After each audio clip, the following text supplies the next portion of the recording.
আসসালামু আলাইকুম গাইজ, সবাই কেমন আছেন? আজকে আমরা ধুচে দেব একটি মারানি ইমোফ্রিল্যান্সারকে। ইমোফ্রিল্যান্সার বললেও ভুল হবে, এদেরকে বলা লাগে ডাইরেক্ট পর্ন স্টার। এদের মতো মারানির চেয়ে দৌলত দেওয়ার পতিতাগুলোও ভালো আছে। একজন পতিতা তাও বন্ধরুমের ভিতরে কাজ করে বা তাদের এলাকায় থাকে আলাদা।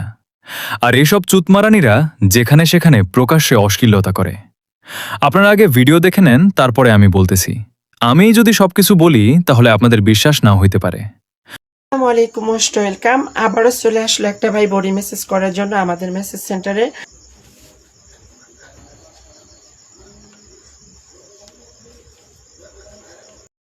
আপনারা তো দেখলেনই যে সোশ্যাল মিডিয়ায় কিভাবে প্রকাশ্যে অশ্লীলতা করতেছে। আসলে সোশ্যাল মিডিয়ায় যদি রেস্ট্রিকশন না থাকতো তাহলে এই চুতমারানি একদম খোলামেলা ভিডিওই আপলোড করে দিত। আসলে যেগুলো ভিডিও দেওয়ার কথা ক্রমে সেগুলো ভিডিও সে মানুষজনের কষ্ট কমানোর জন্য ফেসবুকে ইউটিউবে দিচ্ছে।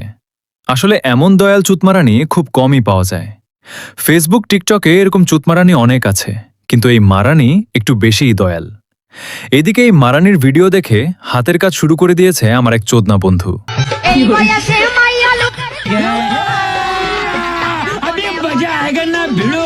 আমার বন্ধু এখন আমাকে বলতেছে, মামা এখন আর ক্রমে যাব না, হাতের কাজ করার জন্য ফেসবুকই সেরা রেহো। আবার এরা তো এসব অশ্লীলতা করতেইছে, আর উপর আরও মানুষজনকে তার বাসায় ডাকতেছে। এদিকে আমার বন্ধুর হাতের কাজ আর এই মারানির ভিডিও রোস্ট করতে করতে আমারই ছোট ভাই ফুলে ফুটে উঠেছে। শেষমেশ আমি চোদনামশাই কিছু কাজের কথা বলি।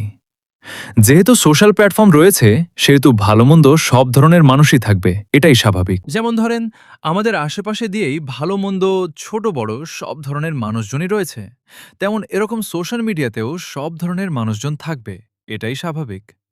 যদিও ভাই দোষ আমাদেরই, কারণ আমরা ভিডিও দেখি, সে ভিউ পায়, কিছু টাকা পয়সা ইনকাম করতে পারে, সেই জন্যই সে প্রতিনিয়ত সোশ্যাল মিডিয়ায় এরকম অশ্লীল সব ভিডিও আপলোড করে। তাই আমাদের করণীয় এইসব মারানিদের আইডিতে রিপোর্ট মারা বা ব্লক করে থুয়ে দেওয়া, যাতে এসব চুতমারানিদের ভিডিও আপনাদের সামনে না পড়ে। যাই হোক ভাই, আপনাদের অনেক জ্ঞান দিয়েছি, এখন আমার ছোট ভাইটাকে ঘুম পাড়িয়ে থুয়ে আসি। এই চুতমারানির ভিডিও দেখে আমার ছোট ভাই একদম ফুলে ফেপে উঠছে। শোনা গো, আমার খুব কষ্ট হচ্ছে বলো।